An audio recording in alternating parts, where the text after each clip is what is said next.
Hello friends, welcome to Kind and Off's lecture. In today's lecture, we are going to discuss about the evolution of urine pregnancy test.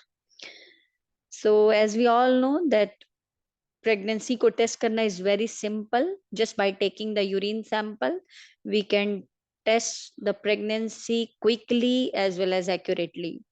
But this has a very long history. So in this video, we are going to discuss about that how this simple urine pregnancy test came into existence. So, in ancient Egyptian papyrus, there is description of a method regarding the diagnosis of pregnancy, and that method is through seed germination. So, this method may they have described that if a pregnant lady urinated over the barley seed and उसमें अगर sprouting शुरू हो जाती और वो grow करने लगता था तो वो कहते थे कि लेडी जो है वो प्रेग्नेंट है. If there is no sprouting and ultimately growth of the seed that means she is not pregnant.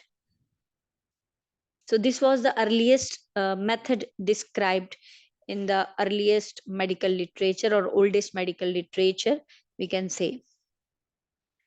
Later on, the His prophecy, or we can say the uromancy, came in.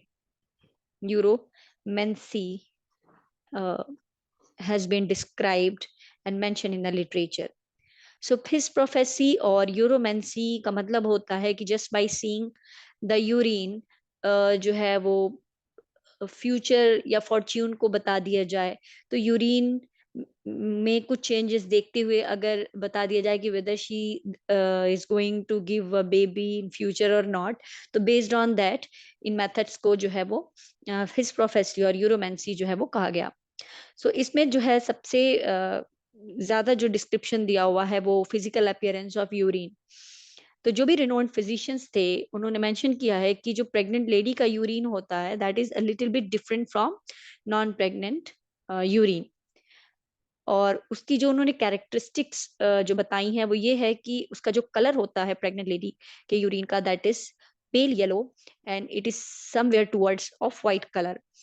pale yellow, or we can say somewhere towards off white color, and along with there is cloudy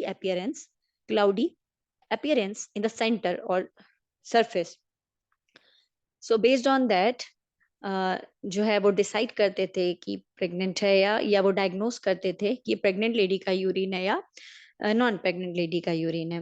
next जो है वो through the change of through the change in the color of leaves which are dipped in the urine, or the nails which are dipped in the urine.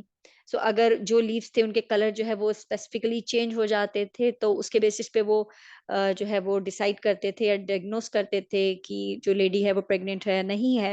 And इसी तरह से जो nail था उसमें अगर रस्टेड हो जाते थे या रस्टिंग होने लगती थी या उस कलर के हो जाते थे तो उसके बेसिस पे वो डिसाइड करते थे या डायग्नोस करते थे कि प्रेग्नेंट है या नहीं है.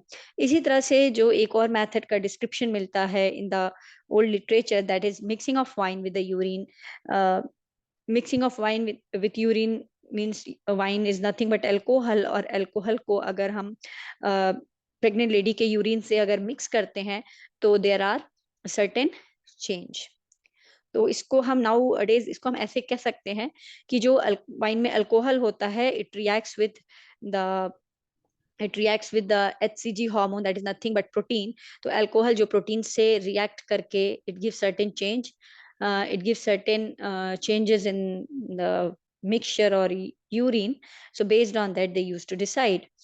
तो उन्होंने वो मिक्स करके देखते थे कि कुछ चेंज हो रहा है या नहीं हो रहा है या स्पेसिफिक टाइप का चेंज जो है वो देखते थे. तो अगर उस तरह का चेंज उनको मिलता था तो वो जो है वो डायग्नोस करते थे कि प्रेग्नेंट है या नहीं है, और अगर नहीं मिलता था तो वो जो है वो उसको मतलब डायग्नोस करते थे as a non pregnant urine. So these were some आप कह सकते हैं कि एंशियंट मेथड कह सकते हैं या अर्लियर मेथड या very old methods to diagnose the pregnancy through urine. तो सबसे इम्पोर्टेंट जो डिस्कवरी हुई इस फील्ड में वो ये हुई around 1927, that is discovery of HCG hormone. And this discovery was done by Eschem and Zondek. They described actually a test which is called as AZ test. और इस टेस्ट को जो है वो रैबिट टेस्ट भी कहा जाता था, जैसा कि आप पिक्चर में देख सकते हैं that rabbit is being injected with urine. तो इसको रैबिट टेस्ट भी कहते थे. और इस टेस्ट में जो है वो इंजेक्ट करते थे urine of a pregnant lady. So चूंकि urine of a pregnant lady जो है उसमें HCG हार्मोन प्रेजेंट होता था, तो बिकॉज ऑफ ये जो इमेच्योर, एक्चुअली इमेच्योर रैबिट में वो इंजेक्ट करते थे, इमेच्योर रैबिट में. तो जब ये यूरिन इंजेक्ट करते थे तो ये जो इमेच्योर रैबिट होते थे, they used to show certain estrus changes, estrus changes जो कि दिखाई देता है मैच्योर एनिमल्स में. तो ये चूंकि इमेच्योर होते थे, after injecting this urine of a pregnant lady they started showing estrus changes. So based on that they decided कि हाँ जो है वो ये प्रेग्नेंट लेडी का यूरिन है. If there is no estrus changes जो थे in the form of certain heats and all थे, हीट प्रोड्यूस होती थी. तो अगर ये चेंजेस नहीं मिलते थे, दैट मीन्स कि जो यूरिन इन्होंने इंजेक्ट किया है that is not of a pregnant lady. और अगर ये ईस्ट्रस चेंजेस मिलते थे, सो दैट शो करता था कि ये यूरिन जो इन्होंने इंजेक्ट किया है वो एक प्रेग्नेंट लेडी का है. टेस्ट को बायो एसे कहा जाता था. हम कहते हैं बायो से हम कहते हैं हर उन टेस्ट को जिसमें हम लाइव और लाइव एनिमल में जो है वो हम टेस्ट करते हैं. लाइव एनिमल के थ्रू जो भी टेस्टिंग की जाती है तो या एक्सपेरिमेंट किया जाता है तो उसको जो है वो बायो एसे कहा जाता है. तो आफ्टर दिस डिस्कवरी बहुत सारे डिफरेंट लेबोरेटरीज ने डिफरेंट तरह के बायो एसेज जो है वो डेवलप किए to identify that HCG. Like बहुत सारे जो लैब्स थे उन्होंने जो है वो एनिमल्स चेंज किए, लाइक फ्रॉक्स में किया, फिर कुछ ने जो है वो माइस में किया, मीन्स चूहों में किया, और कुछ ने जो है वो उसको रेबिट्स में ही रखा. तो इस तरह से डिफरेंट डिफरेंट एनिमल्स में डिफरेंट डिफरेंट लेबोरेटरीज ने बायोअसेस डेवलप किए. और इस जो बायोअसेस थे इसमें बहुत ज्यादा एक्यूरेसी हम कह सकते हैं थी, क्योंकि it was based on certain chemicals. तो एक्यूरेसी थी, बट इसका ड्रॉबैक ये था कि it was very time consuming, बहुत ही टाइम कंज्यूमिंग था. लाइक अगर उसमें देख रहे हैं कि ओव्यूलेशन हो रहा है या नहीं हो रहा है, या फिर उसके अंदर ये चेंजेस आ रहे हैं या नहीं आ रहे हैं, तो ये फौरन नहीं होता, ऑल ऑफ अ सडन नहीं आता था, इसमें टाइम लगता था. तो टाइम एक इसका ड्रॉबैक था. द सेकेंड ड्रॉबैक ये था कि एनिमल सेक्रीफाइस हो रहा था. ठीक है, सो एनिमल सेक्रीफाइस हो रहा था. तो इन सब बेसिस पे जो है वो देयर वाज नीड कि कुछ जो है इस तरह की रिसर्च हो जिसमें जो है वो कुछ और तलाश किया जाए या कुछ और खोजा जाए to diagnose the pregnancy. So after that there is extraction of gonadotropin around 1960. Means ये जो gonadotropin थे लाइक जो पिट्यूटरी से निकलते हैं FSH और LH, इसका जो है वो एक्सट्रैक्शन हुआ अराउंड 1960s में. एंड इस एक्सट्रैक्शन के बाद जो गोनाडोट्रोपिन फ्रॉम द यूरिन था वो भी एक्सट्रैक्ट हुआ. और जैसे ही HCG का एक्सट्रैक्शन हुआ उसके साथ ही रफली उसी एरा में जो है वो ये भी आइडेंटिफाई हुआ कि अगर किसी भी प्रोटीन हार्मोन को इंजेक्ट किया जाता है या इंसर्ट किया जाता है, इंजेक्ट करेंगे किसी भी एनिमल में, तो वो उसके अगेंस्ट कुछ केमिकल प्रोड्यूस करता है और उसको कहा जाता है एंटी. तो उसको हम कहेंगे एंटी HCG. तो अगर ये एक एंटीजन है तो इसके अगेंस्ट जो चीज प्रोड्यूस होती है, क्योंकि जब कोई भी केमिकल, न्यू केमिकल किसी भी अदर एनिमल में इंजेक्ट किया जाएगा, so that is foreign for that particular animal. और उसकी बॉडी जो है, उसका जो इम्यून सिस्टम है वो उसके अगेंस्ट कुछ केमिकल प्रोड्यूस करने लगेगा. That chemical is called as anti. तो वो एंटी HCG की डिस्कवरी शुरू हुई. और हम कह सकते हैं कि सो HCG और एंटी HCG की जो है वो डिस्कवरी हुई. और डिफरेंट डिफरेंट एनिमल्स में जो है वो एंटीबॉडी को इंड्यूस किया गया, डिफरेंट एनिमल मॉडल्स में, और डिफरेंट तरह के एंटी HCG का डेवलपमेंट शुरू हुआ. तो after that, after the discovery of HCG and anti-HCG, there is uh, development of heme agglutination inhibition test around 1960, which was given by L. White and C.A. Gemzel. तो इन्होंने जो haem agglutination inhibition test बताया था to diagnose the pregnancy, जैसा कि इसमें दिख रहा है, हीम एग्लूटिनेशन मींस जो आरबीसी की क्लम्पिंग होती है उसको इनहिबिट किया जाता है। तो ये जो आरबीसी थे एक्चुअली, ये जो शीप के आरबीसी थे उन वो प्रोसेस्ड थे, और इस तरह से उनको प्रोसेस किया गया कि उनके ऊपर एचसीजी के मॉलिक्यूल्स जो है वो अटैच हो गए, एंड आफ्टर दैट जो एंटीबॉडी जो है वो दूसरे एनिमल में इंड्यूस करके प्रोड्यूस किया गया। तो उन दोनों यूरिन सैंपल ऐड किया गया, और यूरिन सैंपल ऐड करने के बाद जो चेंजेस हुए वो इस तरह से आप देख सकते हैं कि जैसे यहाँ पे देख सकते हैं कि ये जो यूरिन है ये एक नॉन प्रेग्नेंट का लेडी का है, और ये यूरिन शो कर रहा है कि there is no HCG, and इस यूरिन में आप देख सकते हैं there is presence of HCG molecules. तो जब हम इस antigen which is present on the surface of RBC को जब हम इस एंटीबॉडी से मिक्स करेंगे तो क्या होगी, यहाँ पे क्लम्पिंग शुरू हो जाएगी। बट अगर हम प्रेग्नेंट लेडी के यूरिन से मिक्स करेंगे तो there will be distribution of this antibody, some antibody get attached to the HCG present in the urine, and some antibody get attached to the HCG present over the RBC surface. तो इस तरह से जो appearance मिलेगा bottom में वो different तरह का मिल सकता है। मीन्स यहाँ पे आप देख सकते हैं कि सेंटर में पूरे आरबीसी जो है वो एक जगह इकट्ठे होके क्लम्प फॉर्म में मिल सकते हैं, बट हियर जो है बिकॉज द कॉन्सेंट्रेशन ऑफ जो antibody those are very less और डिस्ट्रीब्यूटेड, सो दैट्स वाई यहाँ पे जो क्लम्पिंग है बहुत नहीं मिल रही है। मीन्स सारे आरबीसी एक पास इकट्ठे होके नहीं मिल रहे हैं। So that's why it is called as hemagglutination inhibition test, because यहाँ पे जो आरबीसी का एग्लूटिनेशन है, क्लम्पिंग है, वो यहाँ पे नहीं हो पा रही है। तो इस वजह से इसको जो है वो हीम एग्लूटिनेशन इनहिबिशन टेस्ट जो है वो कहा गया। सो this was very important discovery, और इस तरह से जो है वो हम कह सकते हैं कि इम्यूनो एसे, ठीक है, इम्यूनो प्रीवियसली जो था वो बायो एसे था, बट चूंकि एंटीजन एंटीबॉडी रिएक्शन बेस्ड था that's why it is immuno assay. तो अभी जो प्रेगनेंसी टेस्ट सिंपल फॉर्म में यूज होता है that is also based on immuno assay actually. So based on that immunoassay, Wamples 2-hour pregnancy test was provided. 2-hour test इसलिए कहते हैं क्योंकि ये जो टेस्ट था इसको डिटेक्ट करने के लिए कि प्रेगनेंसी है या नहीं है, सैंपल इज पॉजिटिव और नॉट, उसके बेस उसको होने में अराउंड 2 आवर्स लगते थे। तो this test was given around in 1970, और इस टेस्ट में एक्चुअली जो किट प्रोवाइड की जाती थी, and this test was also done in the lab not at home. तो इसमें जो है वो as you can see here the sensitised sheep erythrocyte, as you can see that outside there is green layer, that is nothing but HCG, and here is the HCG which is present in the urine sample, and anti-HCG that is produced in the means serum of animal, किसी भी animal में induce करके जो antibody produce किया गया then उसका serum collect किया गया तो उसको हम कहेंगे anti HCG. Then complement, this is another serum, और which is this is another type of serum having the complement for this anti HCG. So इसमें फर्स्ट स्टेप ये होता था कि इसमें जो यूरिन है उसको मिक्स किया जाता था, यूरिन को मिक्स करेंगे सीरम से, एंटी एचसीजी से।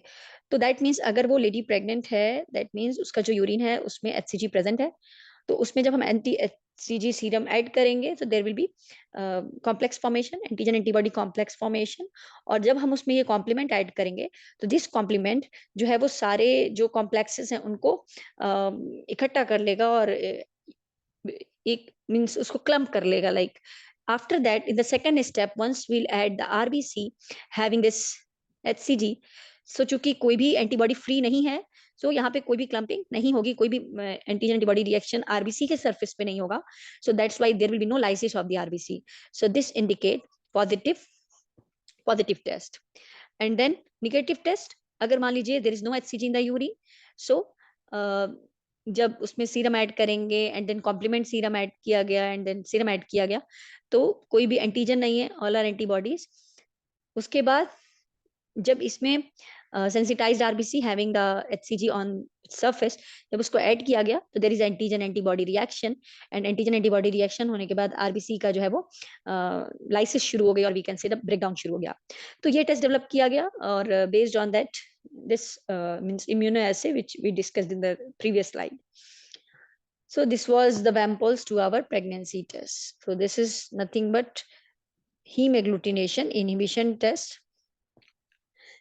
इसके बाद चूंकि अभी तक हमने जो डिस्कस किया वो लैब बेस्ड था, जो इम्यूनो एसे हमने डिस्कस किया या जो बायो से डिस्कस किया. So first home pregnancy test kit जो है वो अवेलेबल हुई, और जिसको एफडीए ने अप्रूव किया इन 1976. ठीक है. So in 1976, and this test also took 2 hours, and it was also an accurate test for positive results. Roughly around 97% इसमें positive result की accuracy थी, और negative जो था इसमें 80% negative होने के chances थे. Means 80% negative होने की possibility थी या chances थे. तो चूंकि पॉजिटिव रिजल्ट मिलने के चांसेस ज्यादा थे, दैट्स वाई ये इसको एफडीए ने अप्रूव किया, और ये फिर मार्केट में अवेलेबल हुई. और बट ये एक तरह की आप कह सकते हैं कि केमिस्ट्री लिटिल मींस ये जो किट था इसमें बहुत सारे मतलब solutions and test tubes and all सब उसमें प्रेजेंट थे, और it was a mini chemistry, you can say it was mini chemistry. Mini chemistry, it was not that much simple, इतना आसान नहीं था इसको करना. दैट्स वाई इतना मींस अगर उसमें किसी भी स्टेप में थोड़ा सा भी मिस्टेक हो जाए तो मे बी एक्यूरेसी जो है वो अफेक्ट हो सकती थी. तो इसी वजह से जो फर्दर जो है वो डिस्कवरी जो है होती रही, and there was need to discover more and reduce the time, क्योंकि ये भी जो है वो अराउंड 2 आवर्स जो है इसमें लग जाते थे, बहुत ही टाइम कंज्यूमिंग था, और बहुत इसमें एरर होने के चांसेस थे. दैट्स वाई फर्दर जो है वो डिस्कवरी जो है वो कंटिन्यू रही to reduce this time as well as to produce more and more accuracy in the test. So later on antibody, जैसा कि मैंने बताया, एंटीबॉडी मींस प्रोड्यूस किया जाता था for HCG hormone by injecting the HCG in different animals. तो इस तरह से डिफरेंट डिफरेंट जो है वो एंटीबॉडीज प्रोड्यूस किए गए. सो development of new type of antibodies and the use of enzyme labelled antibodies जो है वो फिर यूज हुए, एंड बेस्ड ऑन दैट ये जो टेस्ट है ये it came into existence. Flow testing, lateral flow testing हम इसको इसलिए कहते हैं क्योंकि लाइक इसमें जो है यूरिन सैंपल जब यहाँ पे जो है वो डालते हैं, तो चूंकि इसमें ये कैपिलरी मेथड के थ्रू ये इस तरह से मूव करता है लेटरली, तो that's why it is a lateral flow. And chromatographic इसलिए because of this enzyme it produces certain colour change which you can see through this line. अगर ये कलर चेंज नहीं होगा तो हम प्रेगनेंसी उसमें डिटेक्ट नहीं कर पाएंगे. तो ये कलर चेंज के through, that's why it is immunochromatographic ऐसे इसको कहा जाता था, but actually it is immunoassay only. Chromatographic because of this enzyme it shows certain changes, और so based on that इसको जो है वो immunochromatographic assay कहा जाने लगा. तो it was developed in around 1990s, and after that और यही टेस्ट अभी भी यूज हो रहा. But the only thing is कि अब नेक्स्ट जनरेशन जो होम प्रेगनेंसी टेस्ट है वो एफडीए ने अप्रूव किया, that is the clear blue easy digital pregnancy test. इसमें इसके पीछे जो मैकेनिज्म है that is almost similar to this one, that is immunochromatographic method. The only thing is कि जो कलर चेंज होता है उसको ये डिटेक्ट कर लेता है, और उसके बेसिस पे ये बताता है कि whether the lady is pregnant और नॉट. तो इसके पीछे मैकेनिज्म सेम है, दैट इज इम्यूनो ऐसे ही है, बट यहाँ पे जो बताने का तरीका है वो थोड़ा सा अलग है, दैट इज डिजिटलाइज है. तो दिस इज द रिसेंट जो आप कह सकते हैं most recent form of the pregnancy test cassette. तो वो in the form of means digital pregnancy test आप उसको कह सकते हैं. So this was all about the evolution of pregnancy test from barley to digital uh, to digital pregnancy kit. So